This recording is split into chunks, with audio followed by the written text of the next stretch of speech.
the area, and I'm going to show you where we are and where we're going to go. Thousands of years ago, this is what Hawaii looked like. It was just blue ocean. The islands weren't here. The islands were formed by volcanoes bubbling up from under the ocean, reaching the surface, forming land. An island is land with water all the way around it. I have worksheets. One or two, I can pass these out. So, we live on an island. It's made up of two volcanoes. One volcano, one more dark rock. The dark rocks represent lava. So, there used to be separate islands. The Ko'olau mountain range behind us and the Waianae mountain range on the other side by Schofield Barracks. They eroded, weathered together to form one large island. What is an island? Land with water? All around it. All the way around it. Okay, so we live on an island. What is the name of our island? The island we live on? Oahu. Maikai. Good. Good. It's 35 miles long. I should learn kilometers. 35 miles long. Sea Life Park, Mapu'u, Hanauma Bay on this side, up the windward side to the north shore. So, this direction in real life, Sea Life Park, Mapu'u, Hanauma Bay is way down there, up this shoreline in that direction to the north shore. After the main part of the island is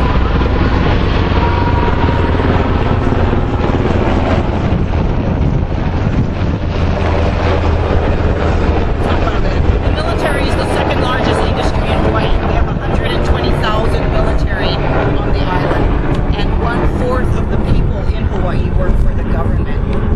Okay, anyway, after the main part of the island is formed, there's still activity bubbling up under the ocean, and small volcanoes will leak out. Secondary volcanoes will leak out around the island. Diamond Head is a small volcano that popped up off the south side of the island.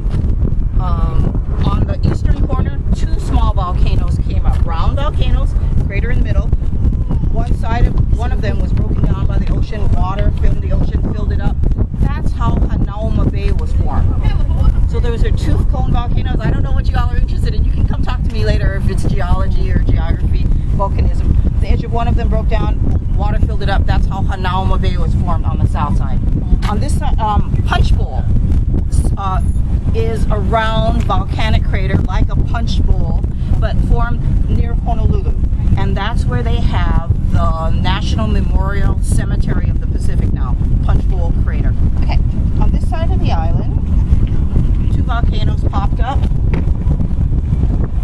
right next to each other, forming a peninsula. Okay guys, what was an island? Land with water? All the way around? Okay, you guys, you figured. Okay, a peninsula is land with water on 1, 2, 3 sides, or most sides. Okay? If you look out in the water, there's a peninsula over there. One is called Hawaiiloa, the other one is Pau Head. Oh, God, so much information. We could talk for an hour just on that area. Very historic area. So that's a peninsula. Then, sometimes the volcano cracks open, lava pouring down. Lava flow. Some more rocks. Here's a lava flow. You see it on the television. They film it at night. The black sky, the black ocean, red lava flowing down in the ocean, steam coming up. Look out to your north. That mountain is called Kua Loa, Long Ridge in Hawaii. It was formed by a lava flow. Secondary explosion off the Ko'olau mountain range, which also formed that little island on the end. It was all formed in one flow. Waves, rain, wind, surf, eroded an area and stranded one piece of land out there. So that island is called the sea stack. It formed an island. So geologically it's called the sea stack. The Hawaiian name for the island is Mokoli'i, which means the little lizard. Hawaiians say it looks like the tip of a lizard's tail. Do you guys know the name of that island in English? It's on this side. They're shy. It's local people now call it Chinaman's hat. In 1855, the Chinese people came to Hawaii to work in the sugarcane fields, and they wore hats like mine to keep the sun on their head. So nowadays they call that island Chinaman's hat. Okay, now what do we got? We got the volcano here, the peninsula here, and the little island over there. So it's like this, a half circle, right? This water is called a bay. Water with land on 3 sides is a bay. And this bay is called Kaneohe Bay. Kane means man, Ohe is bamboo. There are stories about a man who lived up in the mountains with the bamboo in the forest, and he would make nose flutes and rhythm sticks, musical instruments, and also he got more involved, like he was scary to the children because he was a hermit. But this is the biggest bay on the island of Oahu. It's 4 miles across and 8 miles of shoreline. So 4 miles across and 8 miles of shoreline. And it's the only place in the whole state of Hawaii with 3 different areas of reefs. 3 different areas of reefs. They're all made out of the same kind of different kinds of coral. But the types of reefs by where they're located and what their function is. Here, I'll show you.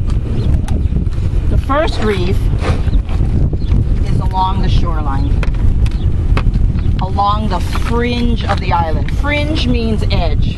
You could have fringe on the bottom of your skirt or on a towel. I had the towel in the boat, I forgot to bring it. But when I used to show the children, because it's an old word, fringe, you could live on the fringe of town. Our fringe reef is right along the fringe, the edge of the island. You could walk out to Chinatown on the fringe reef. It's quite shallow. Look around behind you. You can see some of the fringe reef, the brown color in the water. You can see some of it above the surface, some of those rocks. Very, very shallow, here. And it's along the fringe of the island, especially on the whole windward side. Okay, first reef is the fringe reef. The second one is the barrier reef. Look out on the horizon, you can see Kapapa Island. It's near the barrier reef. The barrier reef is underwater. You see some waves breaking on that reef, but the reef creates a barrier. The barrier keeps out the bad stuff, keeps in the good stuff. So it can be a fence around your house, or a wall, or a hedge around your yard. It can be a Band-Aid. A Band-Aid keeps out the bad germs and keeps your inside good. So the barrier reef is 2 miles long, 2 miles wide. Keeps out the big waves and lots of the big fish, the big dangerous fish. So inside we're always safe and calm. So we'll be very comfortable on the boat. So the barrier reef. What was the first reef along the shoreline? Fringe reef. Fringe, the one that keeps out the big waves. Barrier reef. Very good. My cutty. Good. Scattered around through the middle of the bay are 52 patch reefs. A patch is, you guys don't know this either, it's another old word. In the old days, old people, if you rip your pants, you sew a patch on the knee. If you rip your jacket, you sew a patch. Maybe put another one up here. So patches are scattered around. Some are large, some are small. So our reefs are scattered around, patch reefs. Some are large, some are small, some are deep, some are very shallow. Here's what we're going to do on the tour. You came over the mountains to the windward side. We get more wind on this side, more rain, more erosion on the mountains. We're going to get on the glass bottom boat. It's about 12 feet deep here. We're going to go out through the channel. It'll be about 25 feet deep for a little while. We're going to go to a large patch reef where it'll only be this deep. Then we'll see coral and fishes through the bottom of the boat. We'll drift across at one time, looking at the bottom, seeing fishes and corals. We'll go back up to the top, drift down the reef again. We'll invite you to come outside and you'll get to feed the fish. So you'll see more fish then. They'll come to the surface. You can see the coastals better. Then you can stay outside. You can sit outside the room on the top, or there's benches in the back.